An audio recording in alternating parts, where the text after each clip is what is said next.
महाराष्ट्र हळहळला, जनसामान्यांचा दादा हरपला. उद्या बारामतीमध्ये होणार अंतिम संस्कार. महाराष्ट्राच्या राजकारणातील एक कणखर नेतृत्व, विकास कामांचा धडाका लावणारे प्रशासन मंत्री आणि कार्यकर्त्यांचे लाडके अजितदादा यांच्या निधनानं अवघा महाराष्ट्र शोकसागरात बुडालाय. उद्या त्यांच्या पार्थिवावर बारामती येथे शासकीय इतमामात अंतिम संस्कार करण्यात येणार आहेत. ही बातमी समजताच संपूर्ण राज्यभरातून नेते आणि कार्यकर्त्यांनी बारामतीच्या दिशेनं धाव घेतली. अजितदादांच्या निधनाचं वृत्त समजताच बारामती येथील त्यांच्या निवासस्थानी कार्यकर्त्यांनी मोठी गर्दी केली.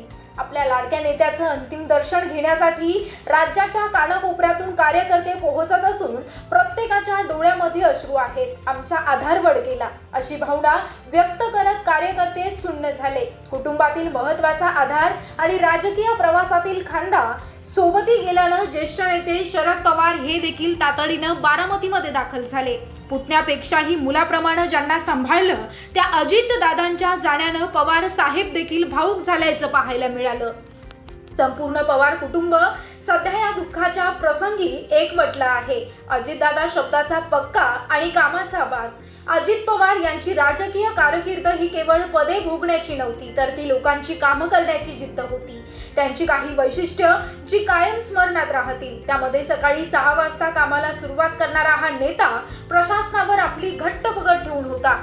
जो मनात तेच उठावर स्पष्ट वक्तेपणामुळे त्यांनी अनेकदा टीका उडवून घेतली, तरी देखील त्यांच्या कामाच्या वेगाबद्दल विरोधकांना देखील आदर होता. बारामतीला जागतिक दर्जाच्या सोयी सुविधा मिळवून देण्यात दादांचा सिंहांचा वाटा होता.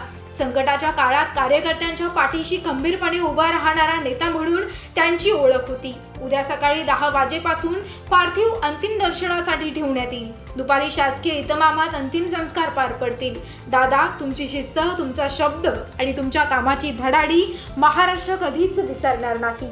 RC24 न्यूज करिता अनिल भगत.